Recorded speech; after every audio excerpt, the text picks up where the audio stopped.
My phone's off. I keep my phone on. Oh, my phone's off. It's good. Oh, wait, you went face down too. Yeah, face down so I don't get distracted. Just here, touch them together. Touch them like... then they might transfer information. That's the new thing about phones. Like when you touch your phone to somebody else, it like vibrates and does a thing. And I'm like, did you just get my identity? I don't know. And they did. I hope not. I don't know if you really want my identity. It's probably not that great. I got a good credit score. That's good. I froze my credit because in one of the hacks, my whatever was compromised. One of those government hacks where another country just stole all of our information. So I have a service and I just froze my credit. Oh, So I'm frozen at like a 760. That's not bad. Could be better. I'm like 8. Are you? Low 8s. Yeah. I didn't have credit until like 4 years ago. Okay. I went to go get credit and they're like, you don't have credit. And I was like, what do you mean? And apparently I will give credit, pun intended, to my dad because he like started a credit card for me when I was in college and he used it instead of me. So like he'd been building me credit since I got my first American Express in 2001. Did you run it up? Well, I just didn't really understand how it worked. You know, I was like, a lot of people still don't. I just like used it. And I remember the balance got to like 800 and I was like, I'm never going to be able to pay this off. Like, where am I going to get $800? All right. What's the name of the show, buddy? We're changing it. Yeah, because you sort of came up with a name and then you realized that it's a female empowerment podcast? It's already taken. Okay. So what's the new name of the podcast? The new name is Progress Over Everything. Progress Over Everything. Which I also haven't checked yet. But come on, I know, dude. it's like on your shirt right now. It's like a name of your song. I'm sure it's an album of yours. That's ours, right? Yeah, but if someone has it in the podcast space, wow, you really got to get your shit together. I think we should just... Ever since you had a kid, it's like you're a different person. We're going to change the name of the episode every week. You used to be... perfect. You used to be like a full-blown maniac. Yeah. And now you have to devote some of that to being a father, just like Drew. Yeah. And now it's just me. My maniac is diverted in other places now. Same thing with Drew. Drew has to leave early today to take his kid to jiu-jitsu. Hell yeah. And now I'm just a maniac by myself here. You love it. I think elements of I think I love it. I think I love it. I think I love the maniac aspect. I don't know. Yeah. I think I'm familiar with it and it feels comfortable. Yeah. So that's what I like to do. All right. Well, welcome to, what is this? Episode 2? Episode 2. Episode 2 of the Progress Over Everything podcast for now. Holy moly. All right. Well, I told you when we started this that you need to be in charge of topics because I'm like all over the place. So what are we talking about today, Mr. Ragno? Today, very general, but I think we can dive into it. 2025 goals for Fleckner-Fail, or 2025 brand plan. Okay. Yeah. Because if they want your goals, you're uploading 365 days. Yeah. They're going to get your goals daily. Yeah. Right? I'm going to beat them in the face with my goals through my daily vlogs. And they're aggressive, your goals. Yeah. And I actually came out with a video today. So it would be my second video that lists all of my goals for this year. And the funny thing is I left off a lot of things because I felt like the list was getting like a little ridiculous. Yeah. So I left a lot out and still all the comments were like, yeah, this is too much. You're ridiculous. And I was like, oh, this is half the list. Yeah. So I'm going to do like another tease with like half the list later. Okay. So do you want to dive into some of their fail specific goals? Yeah. Let's do it. Because there's a lot going on this year. Yeah. So I think our overarching goal this year is to complete the transition. Yeah. I've been saying that a lot. I've been writing I have the brand book, I have the brand building book, and I'm starting the world book. And that's been the one main thing is like complete the transition. And I think that we started out in, graphic apparel, and the skill was printing, right? That was our main craft. The dedication was to that. As we evolved, the dedication became to like media and the craft and storytelling and living life. And we've evolved with that, right? And we moved to cut and sew. And then all of a sudden it was like, whoa, this is a whole new area to present our craft. Yep. And as we got better at that, because things like you can't just make those pants. That's something that us 10 years ago, we just didn't have the knowledge. We didn't have the skill set or the understanding of how to actually construct something like that. And I think, over the last 10 years, it's just like the craft has grown to something greater. And it's kind of where we're at right now, which is we're making really amazing things. Our jackets this year were awesome. Vests, bomber jacket, our flannels are incredible. Like these higher end items where we design literally every single part of them are truly incredible, but we're still like the line's not fully built out to where I want it to be. And, right? And that's what you mean when you say like complete the transition. Complete the transition. Yeah. I feel like this has been a transition that we've been doing for a very, very long time. And it never felt like it was within reach to end, like to be there and look at every single product across the line and be like, we're really, really proud. And I see it now. Yeah. Like I see it at probably fall. Like when our fall line comes out is when it's gonna be like, hell yeah. Next fall. Like next fall. Okay. Yeah. And it's gonna be that. I think that's the completed transition. Now the transition, that's from an apparel standpoint. The transition also needs to happen with media, right? Mm-hmm. Because we have not a new team, but we have a young team. And I think that the team doesn't quite always understand the mission of the brand, which is one of the reasons I've been working so hard to get all this in order. And I think our media's always been extremely organic, which is the fun part, right? Because we started out vlogging in 2009. It was like, let's just film everything. And it was just nonsense. Some things were on brand, some things were off brand. And as the brands evolved, the video direction, the photography direction hasn't evolved with the brand necessarily. Like it's always had these wild offshoots, or if we get creative ideas, we explore them. And I think by the end of the year, we'll be like really, we'll know exactly what we need to get, the stories we're trying to tell, what we're trying to accomplish, all those different things. So, and then, the full transition is we need to have things in stock. We started out with the drop model, which in 2009, 2010, things would sell out in 1 minute. Literally. So we were forced with this, one big drop a month. We went from one big drop a month to realizing that the back of the house could not keep up with, 5,000 orders in a day. And then the rest of the month would just be preparing for that one moment. Yeah. So then we switched to, hey, let's release new items every single week. And we did that for years. And that the same thing there is you end up with blasted through inventory sizes. It's a huge strain on the creative team. It's a huge strain on the back, inventory management, all of that. And I think we're finally at a point in time where it's like, no, like our forever joggers, which are being renamed pretty soon. Like they're so good. Yeah. Like they're so good. I mean, I'm wearing them. Yeah, I'm not wearing them right now, but I wore them yesterday. But yeah, they're so good. And that product warrants like a bigger play. Yeah. And it warrants more inventory and build out on sizes. It also warrants a lot more attention to development on the front end. So that's like the completed transition. And it's cool because like looking back, it's taken 15 years to get here. Yeah. And I think at the end of 15 years, it's like, I think we're going to be at a point in time. I know we're going to be at a point in time where it's like the transition has fully been made. Yeah. So that's the one big goal for this year, is to fully complete the transition, all encompassing for Flagner Fail. And if you're curious, or anyone's listening here, because I'm talking to you, but I'm forgetting people are listening, what the brand is like truly moving into. We started out streetwear in the gym. And I think we have a lot of really cool style points to us. Mm-hmm. And with the skill that we have now is we're really able to make like adventure workwear, everyday wear, right? That has more style, has more functionality. I think a lot of brands out there right now with pants and things like that, like they're just adding stretch because they realize, oh, stretch is innovation. And it's like, well, yeah, stretch is innovation and utility is innovation, but like you still need to look cool. And the brand still needs to stand for something. There's so many brands out there that like, you don't know who the owner is. You don't know what they stand for.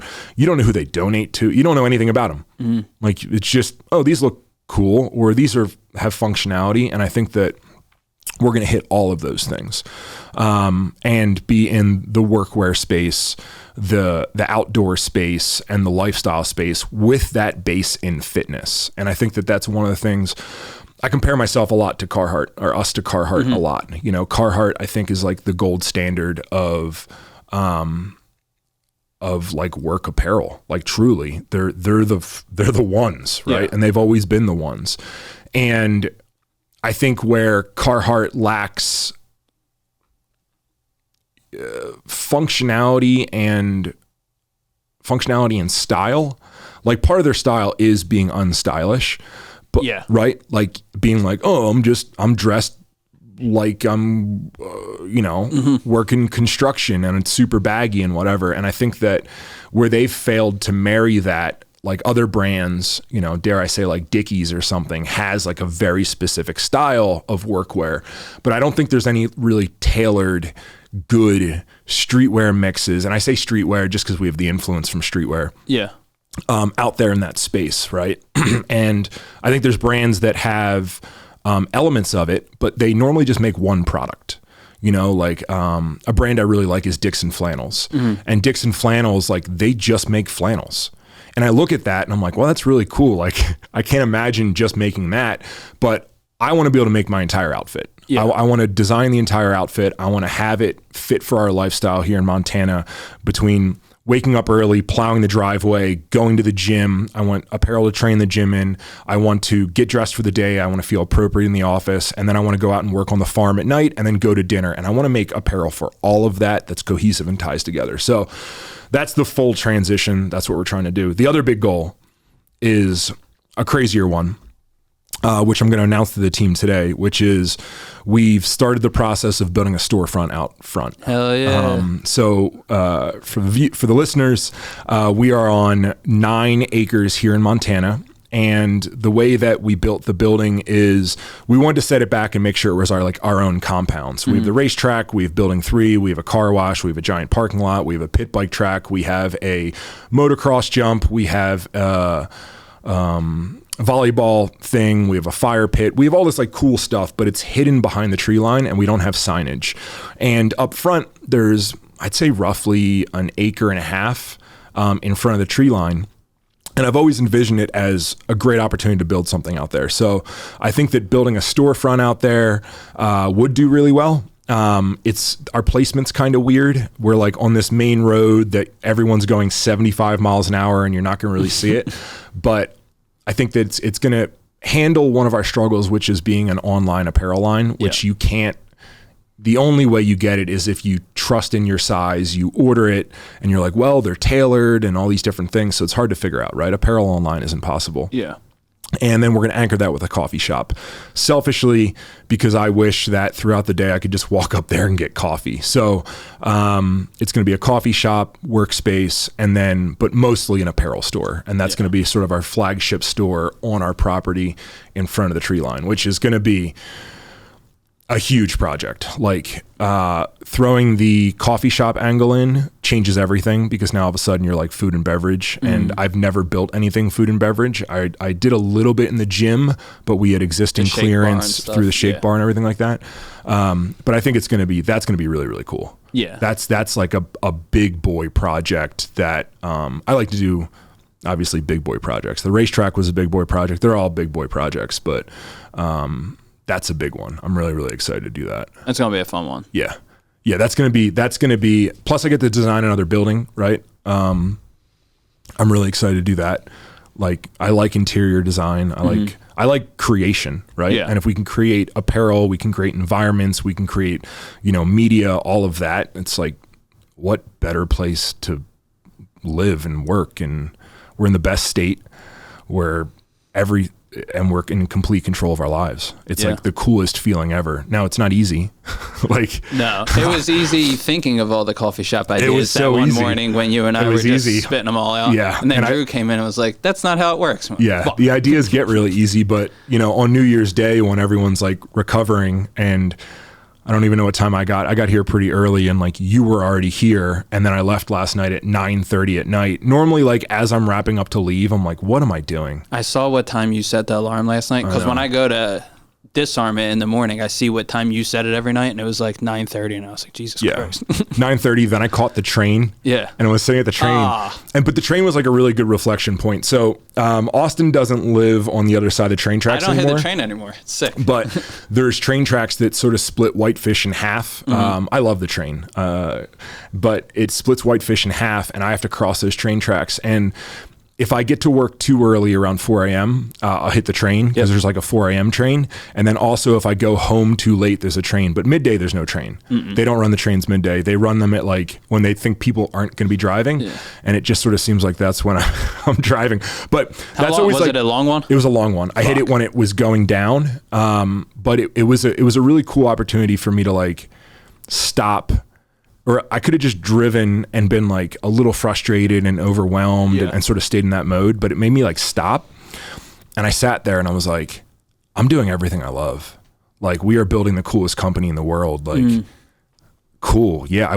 I'm mad because there's not more hours in the day. Yeah. I'm not mad that I was at work so late. I'm mad that there's not more hours in the day because this is so much fun. Yeah. You know, and I have so much, I have more momentum right now and more optimism for this year than I've ever had. Optimism's the good one, right? That's the one I need. Optimism. Yeah, that's what you need. Okay. I fake like delusional optimism a lot. That's one of the things I try to do is if I pick something and I don't think I can do it, I just convince myself I can do it. I'm like, if I just fake this and try to manipulate myself or market to myself, whatever, to believe that this is going to happen. A lot of times it can. I just realized that like maybe I'm tired or something. Yeah. But this is the first time in a very long time that I feel it without having to try to convince myself. Like it's showing up across the board and I'm like, whoa, like I feel amazing. Yeah. A little tired, but I feel amazing. It's a hell of a way to start 2025. Yeah. Other goals. I don't know any other goals, dude. What's your, is there like a specific product you're excited about releasing for Flag or anything this year? The Oscar pants. Okay, those. The Oscar pants. Yeah, I mean, that's version 1 That's version 1. Okay. Yeah, that's version 1. So that's up there as version 1. I think we're on version 4 now. Okay. Or version 4 should be showing up very, very soon. I saw Drew wearing them the other day. Yeah, that's version 3. I've been wearing those and I want them back.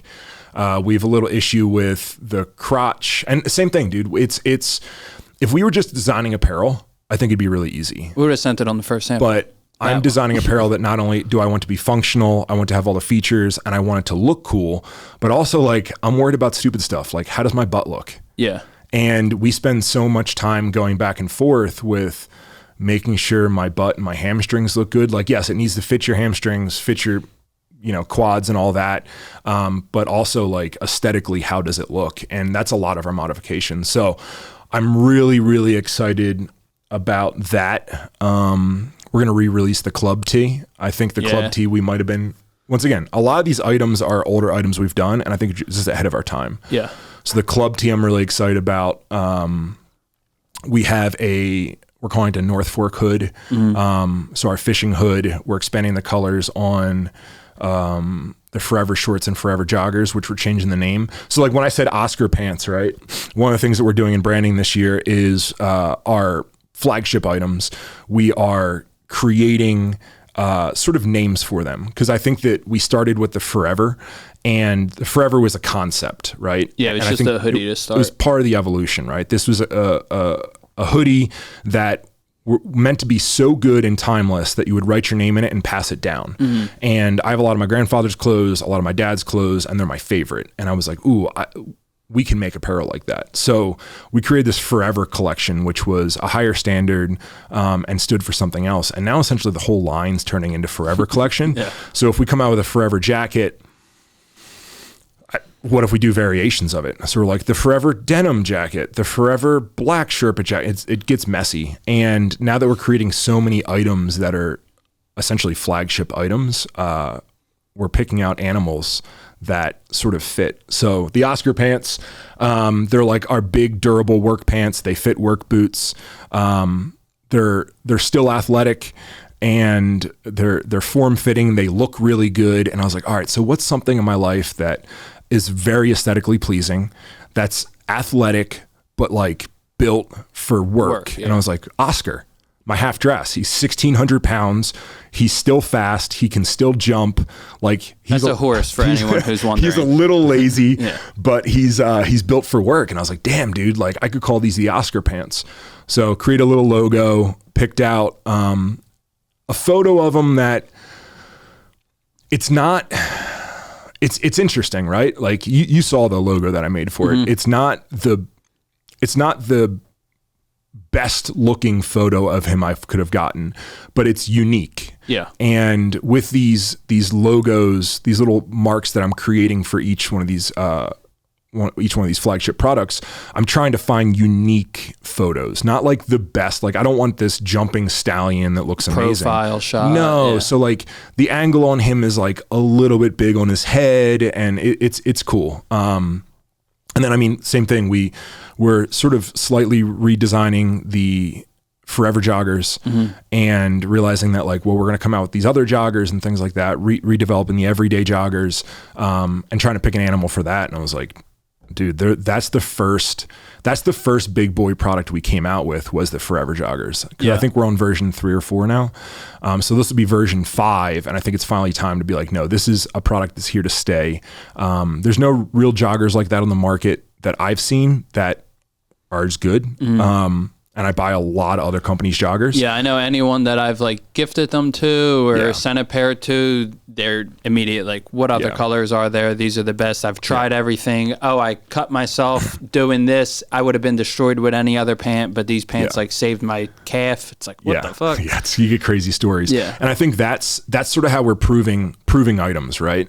And one of the things we do is we'll release things in 1 or 2 colors, and if someone buys something once and then like 3 weeks later they buy it in the other color, it's like, okay, cool. Sick. They like this. Because that's what I do. If I buy something that I like 911s, I buy them in all the colors. No, but yeah, you know what I mean? Like you find something that works and then you buy them in all the colors. That's why we're developing so many colors of flannels and everything like that, is because people appreciate, you know, the length of the sleeves. I think one of the other things is, you know, a 2X, a 3X, even sometimes an extra large, a lot of times it just gets wider.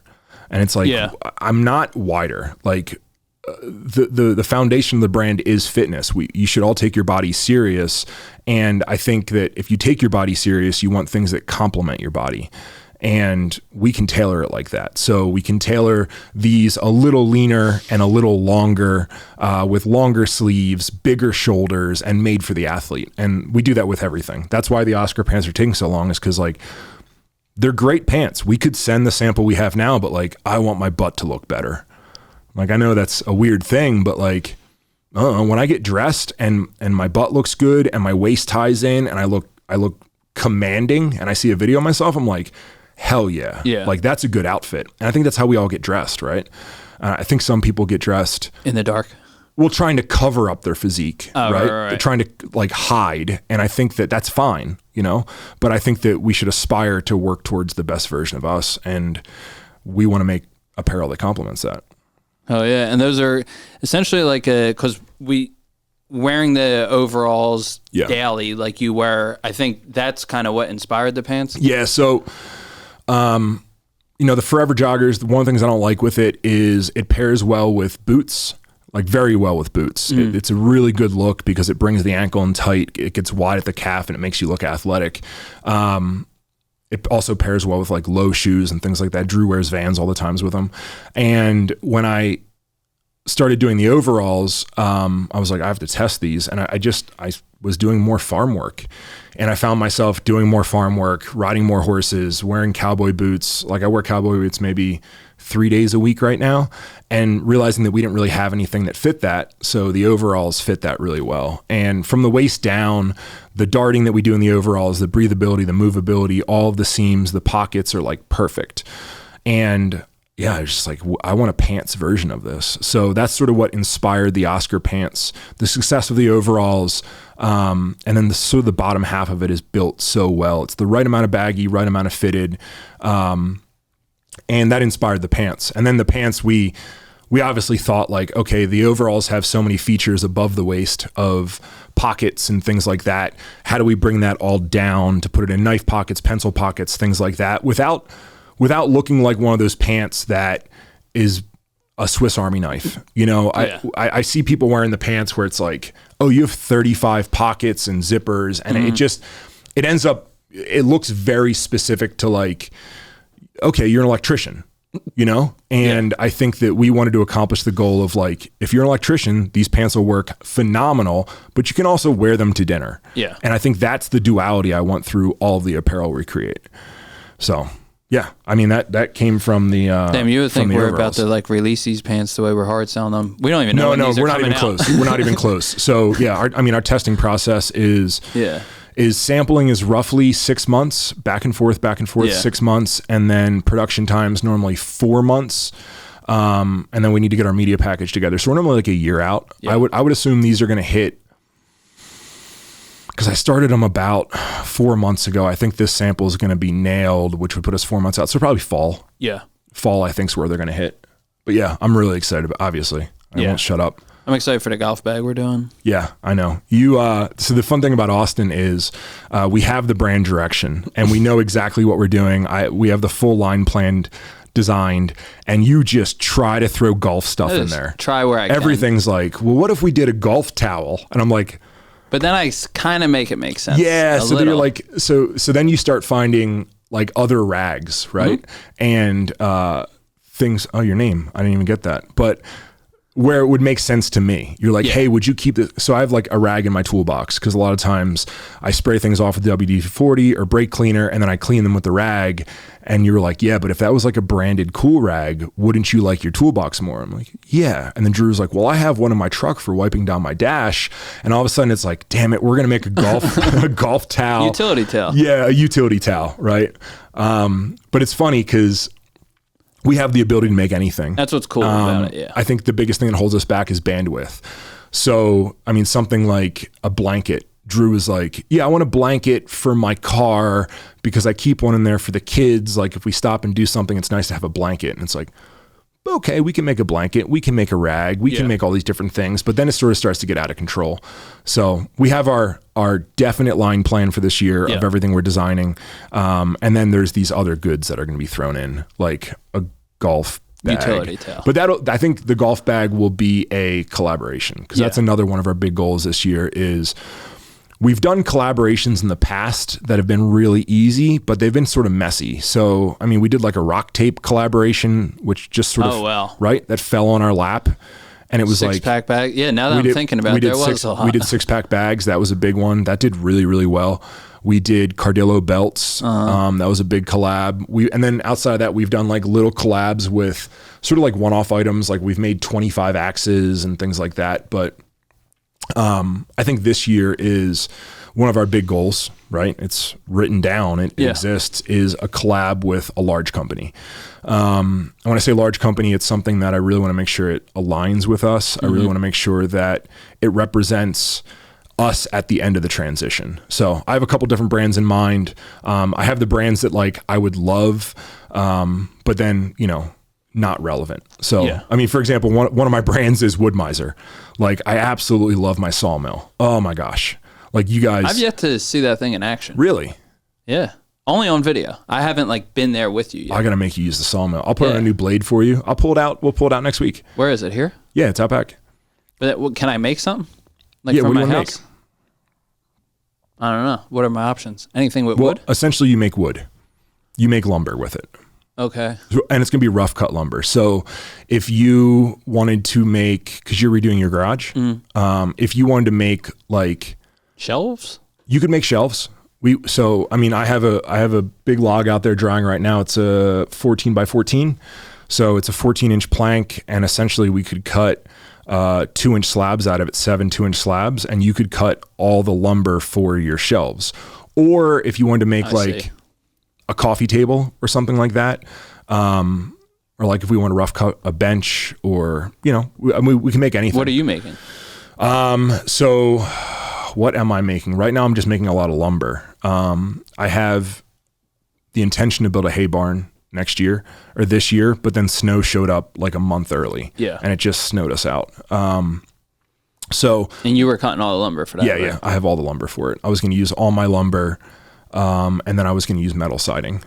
So sort of like feeling good. Once again, anytime that I can get more involved with the craft and anything of construction or making something. I mean, that's one of the reasons that like this room looks the way it looks is like, I wanted to build this room. I just like it, man. That's like what I really like out of life. That's like standing in my garage this weekend after I got like my simulator set up and everything. It's like, I wish I knew how to do what the next steps are, but I just don't. So I'm just going to. But you know how to design it, right? Yeah. And I can picture it. Yeah. And I think that's one of the things that I really like to do. Like I just sent you my garage. Mm-hmm.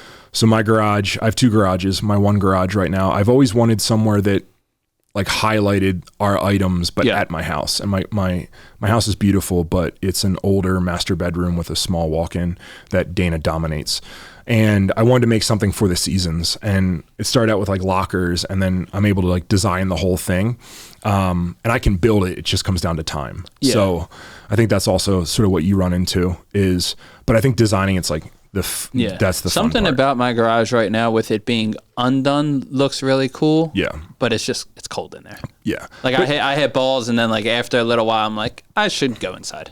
Well, it's also because it's new, right? Yeah, you just got the house. I think that one of the reasons I love creation so much is it makes it your own. Yeah, you know, I mean, one of the things we're going to talk about today that I was never forced to think about in the brand book was hand scripts. Mm-hmm. So, I mean, like the no handouts hand script, all these different hand scripts that we use. One of the things I've always run into is if we hire any outside agencies or email campaigns or anything like that, they use fonts. Mm-hmm. And to me, it looks disgusting. It's a lot like when I frame something and I build a building and like a real builder sees it and he's like, dude, what are you? Those joists are fucking horrible. And I'm like, I don't know what I'm doing. I'm trying my best. Yeah, I'm not an engineer. And one of the things I took for granted in design was people see hand scripts and they think they're fonts. Yeah. Right. And they're like, yeah, there's a million fonts on defont.com or whatever that I can use, or whatever font. I don't know what people use. No, now. Defont is accurate. Okay. Whatever people use. And they just use a hand script font and like all the E's match. And it makes me look at it and be like, you imposter motherfucker. Like you're trying to copy my style and you're using fake hand scripts. And I realized that like, it's because no one knows how I do, like, you know, like I like certain markers. I like Crink markers. I like certain paper, and I write the hand scripts. I take photos, I put them on the computer, I cut them out, I make them vector, and then we use those. And realizing that like, there's all these little pockets of things I do creatively, like even how I developed the Oscar logo, like you know why, right? You know why. And if I story tell to the customer, they know why. But the problem is I've never gotten out of my head and showed it to the team. So when for example, when we shoot the Oscar pants, Jordan and Gage are going to go out to shoot them, and they're like, well, they're called the Oscar pants, so maybe we should shoot them at the farm. But they don't know like the rest of the iceberg, the entire foundation of why we're doing that. Yeah. So if I can tell them that, or I can explain to them that hand scripts, I mean, starting with, I'm circling back to the creativity thing of making something your own. Like you're going to get used to your garage, and then you're going to want to make it your own. Yeah. And growing up, one of the reasons I started to sew and design is because like I couldn't afford apparel and I wanted to make it my own. One of the reasons I drew all over my furniture and I drew on every single notebook is like, I didn't have anything. And one of the ways I could make something mine was like drawing on it, which is what got me liking graffiti and doing things like that. And I was never really somebody that was like out on the train tracks doing graffiti, but like I was customizing everything. Yeah. And now on a larger scale, I get to customize everything. And I get to still do it through hand scripts. I get to do it through concepts with Oscar and how that represents the pants and a storyline and telling that. But unfortunately, a lot of times it stops with me. Yeah. And now that the design team is so good, or the media team is so good, it's like, I need to share that story with them. So yeah, I mean, there's so many big moving parts right now to set the foundation for the rest of the year. And it all goes back to creation. And I think that, yeah, you get something and you like it, you like your room, but after a month or after 2 months, you're going to be like, okay, like, and I'll tell you what, if you design out that whole thing and have any part in building it, and if you, same thing, if we're talking about creation, if you cut the lumber for little shelves, like, dude, the pride in that is everything. Yeah. It's like the pride that like your grandfather takes in, like, I change my own oil, I don't take it anywhere else. It creates pride in something. And I think the more pride you have in something, that's life fulfillment. Yeah. Right. So I don't know. That's what I'm chasing. Yeah. No, I like that. I mean, that's kind of where we're at with the house. We just moved in and it's cool. We started ripping everything up before we moved in. We redid the floors, we repainted the whole house, changed everything around. And every day it's like I go home and I have something to look forward to. Like yesterday I hung up our photo gallery wall.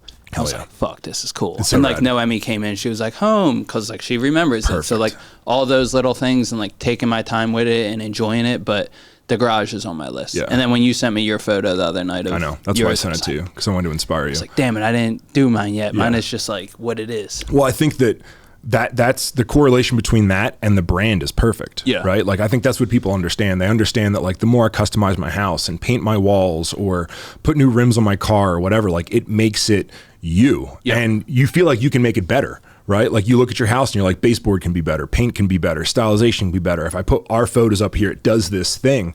And I think that's why I'm so happy we created Flag Nor Fail, is because we can look at a product and be like, how do we make this ours? How do we stand out from everyone else? How do we make this better? How do we make the quality translate to people? How do we make people's lives better when they put it on? And like, I think that's finally clicking to the extent where it's more than inspiration from cool sayings on a t-shirt. And now it's like functionality, the core of life, which is working out, work, pride, progress, all of those things like in the fucking fabric without trying to get too dramatic, but it's there, you know, and it goes from the storytelling, it goes fully across the board and it feels so rad. Damn. I'm all fired up today. I'm sorry. No, it's great. You're going to be all fired up just permanently. Yeah. I feel like you've been I'm on fire now. I'm on fire. Yeah, I'm excited. I don't know if I've said this before, but I battle with, and you know this, you've known me for 15 years. So I battle with, we can call it whatever, creativity, ADHD, all these different things, but I've sort of narrowed it down to peaks and valleys. And my valleys are depression, right? My valleys are feeling like I'm not worthy. I feel like and missing something in life. I feel like nothing's working. Like I get really, really, really negative. And I fall into like a depression. And the only thing that pulls me out of depression is like sprinting up the mountain into my manic state. And my manic state is where I am the most powerful. Like that's the nights where you're like, oh, the alarm didn't get set last night. It's like, because Rob didn't leave. Yeah. And then the next day I'm like, here's all these designs, here's all this. And I get this like feeling of a win. And I create really powerful things in my manic state. And that's what I've been battling with for years. And I've tried to like streamline it all so that like I have like a lower middle state where I don't get too excited. I don't get too hard on things. And I try to like lay myself out and just be okay, a super chill guy. Right. And I've been trying to figure out the combination, how to get myself in the manic state, and stay there, but without it being rooted from depression. Right. And that's where I'm at now. And one of the things I've noticed is it terrifies people, because anyone that notices my patterns, they're like, shit, he's manic right now. Like he's gonna be mean. He's gonna do all these different things. Yeah, today's he's out not of control. The day to bring this topic up. We should leave Rob alone today. And it's not where I'm at. Like I'm in this constant manic state that's not driven by coming from a rebound from depression. And it's really, really cool. I want to see how long I can hold it, because I've been in it for like 2 months now. Yeah. And I've even had really bad things happen. My back went out, which is normally depression. I got ear surgery, which set me down for a while, which is normally depression. But I dodged the depression through all those. Yeah. And that's what I was going to say. It seems like you've kind of been in that, not like since I've been back, but I've seen you, and since I come back in October, I've seen you enter the state and stay there. Yeah. Which is exciting for me. And same thing. I'm going to drop out of it. It's bound to happen. It's just, I want to drop out and then responsibly get back to it. Yeah. Drop out intentionally, understand like, all right, cool. I'm coming out. This is my next season or peak or where I'm at right now. The baseline can't go as low as depression. It just needs to go as low as like, oh, today's rough. Yeah. And I hear a lot of entrepreneurs say like, oh, I think about burning it to the ground every single day. And it's like, yeah, that's my depression state. Like I ruin every single relationship. I say things I don't mean. I isolate myself, all these different things, and I burn it down. And then when I get to the bottom, I springboard back up into manic and I perform. And I don't have that feeling anymore. Like I don't want to burn anything down. Like I want to keep running full speed and keep this pace in the state that I'm in. And I think like, that's why I feel like this is the year. Yeah. Like I really, really do. And I feel like as a leader, if if people can get that inspiration or get that feeling, and if I can convey it right. And same thing before a meeting, if I can take 5 minutes before a meeting to gather myself and realize who I need to be in the meeting, it's like, it's doing amazing things. Yeah. So yeah, it feels good, man. Maybe I'm growing up. Maybe. Not too much. You got to keep the kid in there. Not too much. Never grow up, right? Never grow up. Never grow up. There's a balance of growing up. Fuck balance. Look at me believing in balance again. I really have zero balance in my life. But right now or just in general? A little bit of emotional balance. Yeah. Yeah. All right. Yeah. Is that it? I don't know. I don't know how long that is. There's no like timer in here. I don't even think we're like shooting for a dedicated timer. Did you say everything you want to say today? I told you, dude, you're in charge of the topics of the podcast. I felt like we covered the topic. Okay, cool. So we call it. We don't have like that ending. There's also leave comments, ask questions, all those things. The first episode isn't up yet, so we don't have like any feedback to kind of. That was the thing we had on the list today was look at the comments and questions from the first podcast, and we would review them on this podcast. And that's going up tomorrow. And then we looked and we realized that it releases tomorrow. The first episode went up, and people were excited that I was here, so that made me excited. I know. You felt great about that. Yeah, it's whatever. It was good. It was good to see people are excited about you. Yeah. You're an exciting little guy. I try. That's all I got. Do you try? Do I try to be exciting? I don't think you do. No. No. Wait until people see my next transformation, because that's not exciting. The one we talked Braces? about. Yeah. Oh, geez. That's exciting. Yeah, I'm excited for it. Because you know why? It's going to sound like kind of dramatic at first, but it's going to be like one of the hardest things I ever had to do. Yeah. Because the dentist was explaining because you haven't had to do anything hard. Well, it's because the effort that it takes to have braces versus Invisalign and like keep them clean. And she's like, if you think it's hard to keep your mouth clean now, you have no idea. And it's like, wow, you're really making me excited about this. Yeah, but it's making you aware of what's coming, right? Yeah, I have to do it. So. You have to do it. No, I think that's dope. I told you when you said that I think there's an apex of being attractive, right? And I didn't know if you were telling me that my apex is still to come or that I've already crossed it. No, I'm saying you need to be aware, right? So there's an apex of being attractive, and I think that it hits a lot of people early, right? Like it hits people in their early 30s where like when you're 31, that's the most attractive you're ever going to be. And then after that, like you're sort of going to go downhill. And I think it's an obligation for people to like realize that, right? And to be like, okay, cool. Now I really need to start taking care of myself. You know, one of mine is I need to be under 250 now. Like me. You are, right? Yeah, 247. But me heavier was great for when I was younger, but now like I'm gonna start seeing that across the board and have it affect me. So I need to get lighter. I need to start moisturizing my face. I need to pay more attention to my beard, like things like that. And I think that people just don't realize that, right? So there's an apex to where you're attractive, and then on the backside, you have to sort of fight to maintain that to an extent. And like braces is one of those things. I mean, your physique's phenomenal, right? Every once in a while, even okay haircut. Your beard's still questionable. My beard is forever questionable. I'm waiting for it to come in. It's not. It seems like it's been coming in a little bit more here, but I don't think it is. Mine didn't come in until I was like 28.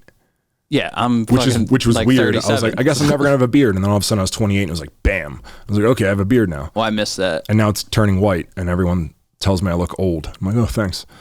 It's like a nice white though. Thanks, man. Yeah. Look at us. You just said all that bad shit about my beard. No, I complimented your physique. I said you have a nice haircut sometimes. You only remember the one thing that I said about your beard. Pessimist. Optimist. Yeah. Which one am I? More. It all depends. It depends. Okay. You're like a delusional optimist in a lot of senses. And then if you're... I don't know if that's a compliment or not. It is. Okay, that's good. Okay. That's what I am. I try to be that across the board with everything. And then you're a pessimist when you're a little unsure, but the problem is you deflect it. So you... Is this therapy? Well, you won't admit that you're, I like these because it's an opportunity to say things, but you won't say that you're unsure in yourself or that you're nervous. Like that's, and then you try to point out other reasons why it's not going to happen just because you're a super analytical dude, which is rad. Yeah. That's all it is. Do we have we have a name? We have a name for this episode. Okay. We don't have a topic for next time. So comment under our first one and that will be what we respond to. Yeah. Next time we'll come today felt like a good topic because we're recording this the day after. Today's January 2nd. So 2025 is kind of setting the standard for what we're going to do this year. Put it out there so that everyone knows what they're following and what the journey is going to be, makes sense. But next week, I don't have anything. So full steam. We'll just read comments. Yeah. So that means there'll be something next week. We are ripping right now. So yeah, you have to leave comments. It's the Who are you pointing at? The people. They're in there. And then your people are in there. There's more people out there. There's people everywhere. Oh my gosh, all you people. Leave comments. Leave comments. All right. I like the sign out. You remembered it last time. Yeah. Good night, Dana. Good night, Dana. I say good night, Dana. And then I say good night, Dana. And then we're done. That's it. Cut.